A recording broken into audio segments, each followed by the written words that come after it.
Assalamualaikum warahmatullahi wabarakatuh.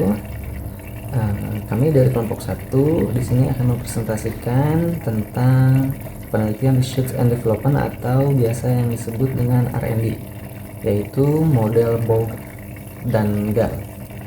Kami dari kelompok 1 beranggotakan Diana Amelia Pratiwi, Diananda Achari, Muhammad Ri Taufik, Nova Rahmawati Ningrum, dan juga Syamila Fitri Maulida.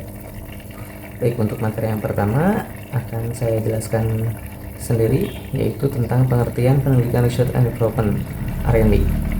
Menurut Siogiono dalam bukunya pada tahun 2011 halaman 297, metode penelitian research and development adalah metode penelitian yang digunakan untuk menghasilkan produk tertentu dan menguji keefektifan produk tersebut. Untuk menghasilkan produk tertentu digunakan penelitian yang bersifat analisis kebutuhan dan untuk menguji keefektifan produk tersebut supaya dapat berfungsi di masyarakat luas. Maka diperlukan penelitian untuk menguji keefektifan produk tersebut sehingga hasil akhir penelitian ini akan menghasilkan produk alat ukur kecepatan lari berbasis microcontroller dengan interfacing personal computer.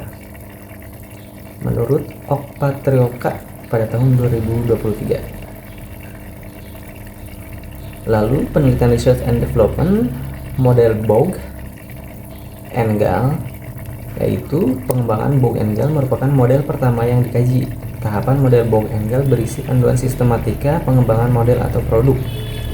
Tahapan model pengembangan menurut Bohr and Gall pada tahun 1983 meliputi research and information collecting, planning, development of preliminary from about product, preliminary field testing, dan main product revision, main field testing, operational product revision, operational field testing, final product revision, dissemination and implementation.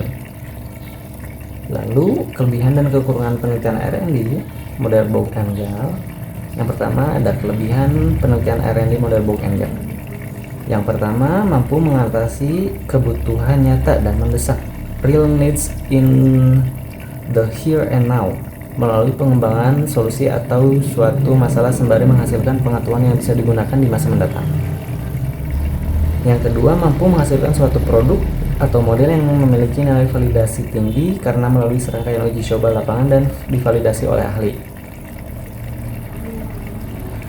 Yang ketiga, mendorong proses inovasi produk atau model yang tidak henti sehingga diharapkan akan selalu ditemukan produk atau model yang selalu aktual dengan tuntutan kekinian. Lalu selanjutnya merupakan penghubung antara penelitian yang bersifat teoritis dan lapangan.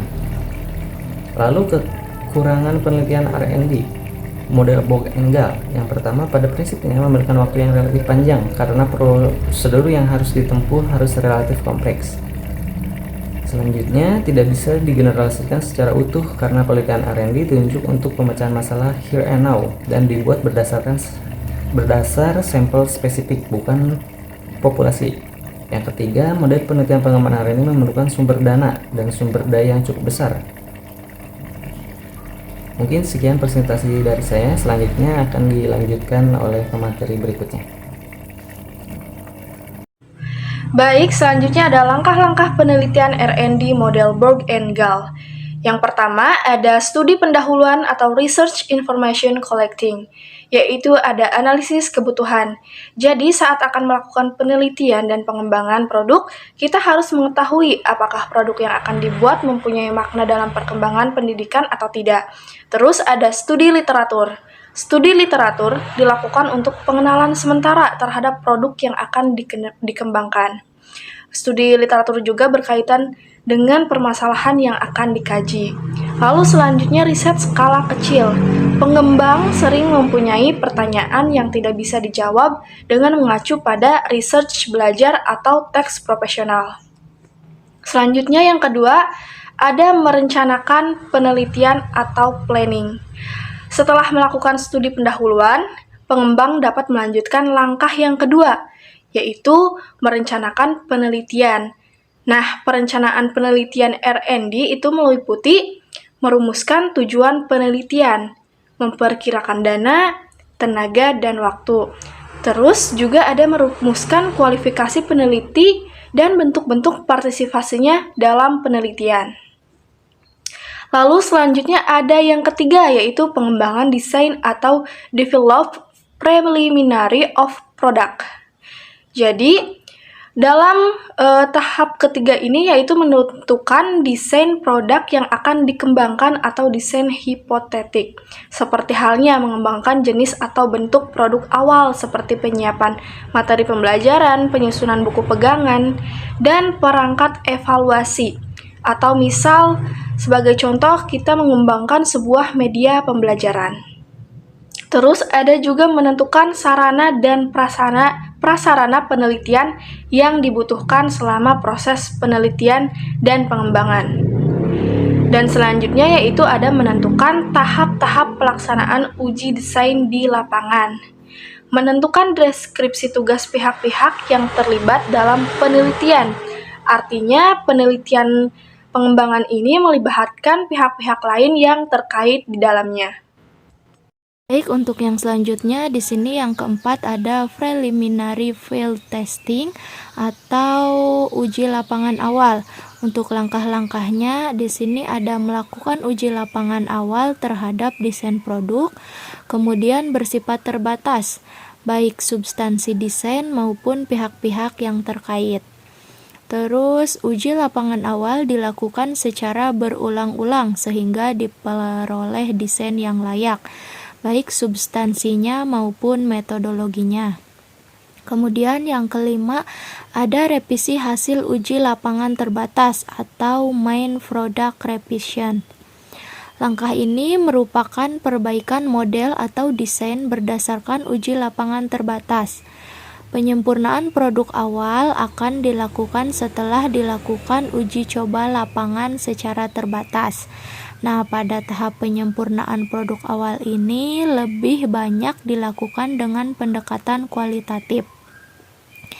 Kemudian evaluasi yang dilakukannya juga lebih pada evaluasi terhadap proses, sehingga perbaikan yang dilakukan bersifat perbaikan internal. Baik, di sini saya Nova Rahmawati Ningrum akan menjelaskan mengenai langkah ke-6 dan ke-7 dari penelitian R&D model Borg dan Gall. Untuk langkah ke-6 itu ada main field test langkah yang di dalamnya juga terdapat 3 langkah. Yang pertama melakukan uji efektivitas desain produk, lalu yang kedua uji efektivitas desain yang pada umumnya menggunakan teknik eksperimen model pengulangan. Yang terakhir, hasil uji lapangan yang diperoleh desain yang efektif, baik dari sisi substansi maupun metodologi.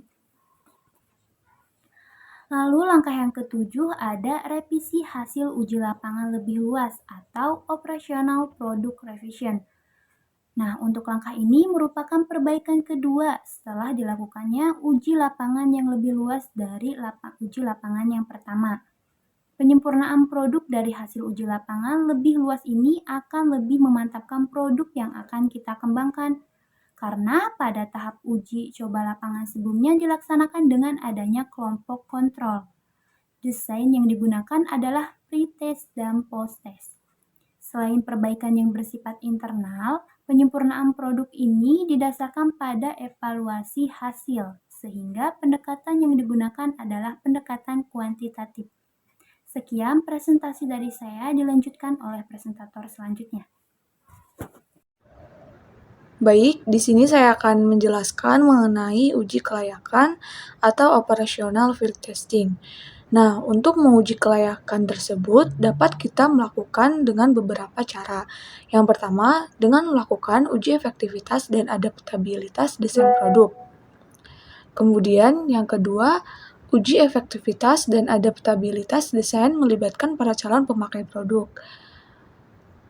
Jadi pada uji efektivitas dan adaptabilitas ini kita harus melibatkan para calon pemakai produknya. Semisal kita akan membuat produk apa, nah kita uji dulu kepada yang akan memakai produk tersebut. Kemudian yang ketiga yaitu dengan hasil uji lapangan adalah diperoleh model desain yang siap diterapkan, baik dari sisi substansi maupun metodologi. Jadi pada hasil uji lapangan ini desainnya itu sudah fix ya, sudah tidak ada perbaikan dan lain sebagainya. Jadi tinggal diterapkan saja. Kemudian, yang ke-9 ada revisi final hasil uji kelayakan atau final product revision. Nah, langkah ini akan lebih menyempurnakan produk yang sedang dikembangkan. Penyempurnaan produk akhir dipandang perlu untuk lebih akuratnya produk yang dikembangkan.